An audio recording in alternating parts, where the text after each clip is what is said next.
Hello guys, today I will be showing you how to view saved password on Windows.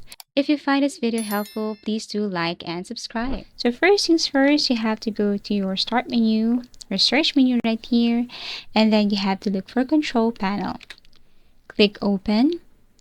And then here under control panel, you should see or look for user accounts.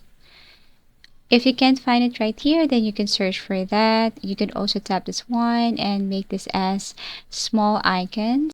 And then here what you're going to do is tap on user accounts.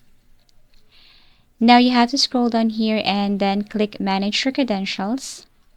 So you have two options, web credentials and Windows credentials.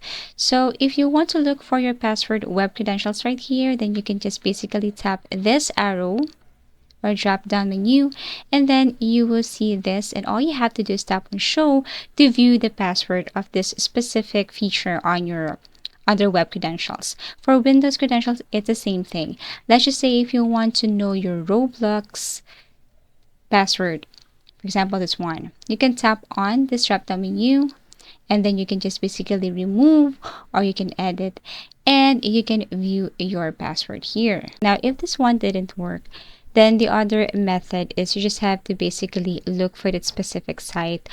If you're using your Google Chrome, let's just say if you don't know, if you want to see the password of your Roblox, so you can just go to your settings here and then go to autofill password, Google Password Manager. So here you can see Amazon, and then here what you're going to do is tap on the eye icon right here.